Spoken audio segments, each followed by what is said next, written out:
Hi, in this video, as you can see, we are going to discuss 2022's paper 2, question number 23, and this is based on quadratic factorization.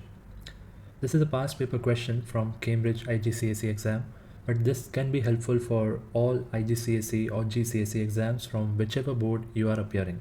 Let us see the question. Now in this question, as you can see that they have given that we need to find the value of P and Q, and they have given a quadratic equation. So how do we find this? So a simple way to solve such questions is that we can either apply completing the square on left hand side, or we can simply open the right hand side and then we can compare the terms. So whichever you are fine with, you can definitely go ahead and you'll get the values of P and Q very easily. I will be going with completing the square on left hand side.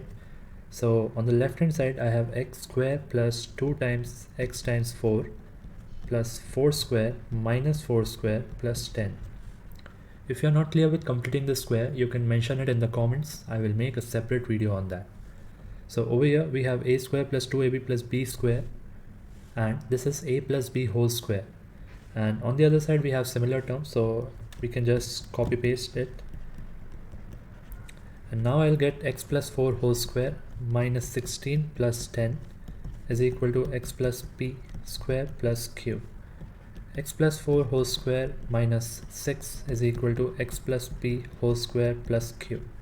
So from here, by comparing, I can get the value of p as 4 and q will be negative 6. I'm done with first part of this question.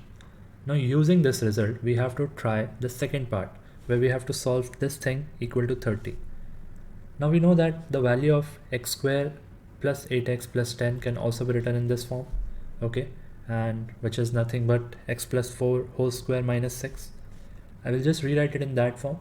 So that will give me x plus 4 whole square minus 6 is equal to 30.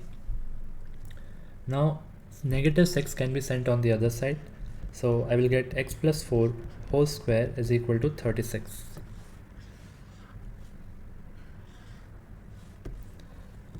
After that, I'll take square root on both the sides. On taking square root on both the sides, I'll get x plus 4 whole square is equal to plus minus square root of 36, which will be 6.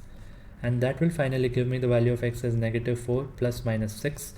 On putting the plus and minus separately, I'll get the value of x as negative 10 and positive 2. So these are the two values of x which we have got. And here we are done with the overall question. You can just have a look at the steps as well as what all things we have done. If there is any issue in the question, if you want to solve similar type of questions, or if there is any query related to this, you can definitely put that in the comments. I'll do the needful.